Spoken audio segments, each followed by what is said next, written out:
Thanks for attending. Glad to see all of you here. I'm Arthur Giles Baker. Yes, the same last name as the name of this town. I'm stepping out of character for a second. There has been speculation that Ismay and Mildred were named after two of his daughters, but we can't prove or deny it, so. I'm not trying to boast, but it's an interesting story how I ended up here. Allow me to take you back to the beginning. It's quite a journey. I was born February 22nd, 1853, not in the USA, not in Great Britain, but in India. You see, my father, William Baker, was a British Army officer. And his father, my grandfather, Dr. John Baker, was a military surgeon in India. As well as my mother, Mary, was daughter of a British general. As you can imagine, our family was closely tied to the military life in India. My father had a remarkable career. He joined the Army in 1842. He earned several accommodations, and even got a special thanks from Queen Victoria. You see, he stopped a native troop mutiny. They were threatening to kill all the British in the town of Simla, and that's where my family lived, so we were quite grateful that he was able to stop that. As you can see, my father was a true leader. He and Mom cared about the people of India. They believed education can change their lives and help everyone regardless of their nationality. But eventually my father's health started to decline. So we moved to Canada. And then about a year later, we moved to Iowa.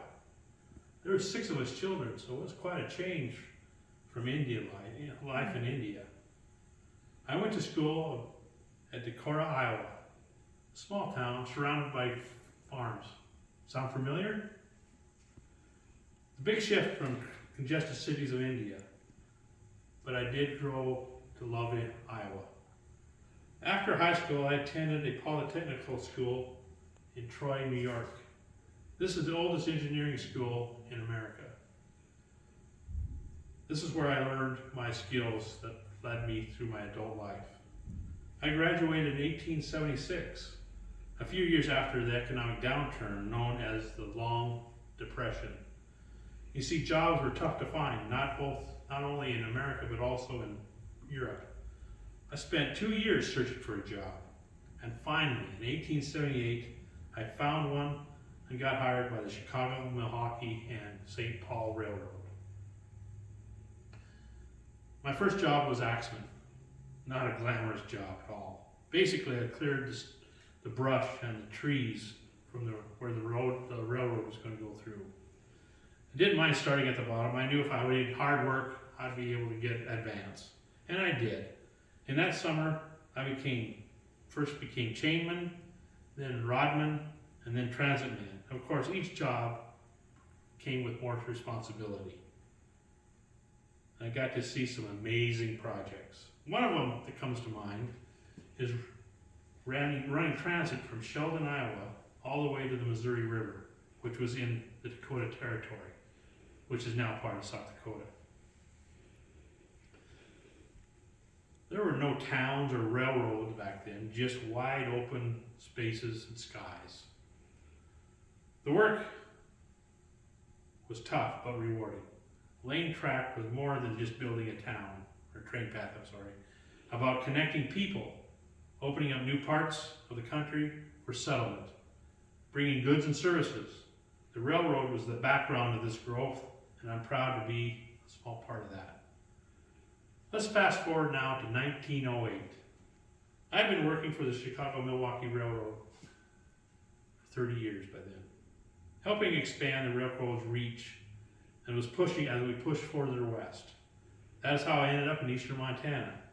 We were working hard at connecting the railroad to the Pacific coast. This area of eastern Montana and western North Dakota is a key part of that plan. As we started laying tracks through a small area called Lorain, Montana, a small settlement started to grow. Not much at first, maybe a building here and a building there, but it was wide open spaces. But it had potential, and the railroad bringing new life and homesteaders to the area. Now this is where it gets interesting. The railroad had the authority of naming the towns that sprung up along the railroad. And the railroad decided to rename Lorain in my honor. By that time, I had obtained the title of engineer. So in 1908, the city of Baker was born. Baker was built by hardworking people who came and made a new life. They are the real heroes of this town story. I believe that my work as a railroad was laying the foundation of which became Baker. The railroad was the lifeblood of so many towns back then, bringing people and supplies. Without the railroad, Baker or Lorain would have never been more than just a dot on the map, or maybe not even there anymore as it goes down. In the years that followed, I continued with the railroad, helping oversee construction projects and railroad expansion westward. One project that comes in mind was when I was riding horseback all the way from Seattle, Washington, all the way to Mobridge, South Dakota. It was a thrilling venture, seeing the land and imagining how the trains would soon be crossing the westward expanse. But there wasn't much there when I rode through there. By the time I retired, I saw the railroad transform American landscape, and know I played a part in it. After retirement, I settled in, believe it or not, Hollywood, California. Quite a change from riding horseback across the frontier, but life has a way of taking you to unexpected places. I passed away at age 70. When I think back on my life, I'm filled with a sense of pride. Born in India, grew up in Iowa, spent my adult years traveling across the country helping to build a railroad. Saw the transformation of the American West firsthand and grateful for every moment of it. So now I have a request for you. As you walk these streets of Baker, Montana, I hope you will remember the men and women who built this town, nail by nail, brick by brick, and trains that connected it to the other parts of the country. It's not just my name on the sign when you come into town. It's a story of progress, perseverance, and pioneer spirit that built this place.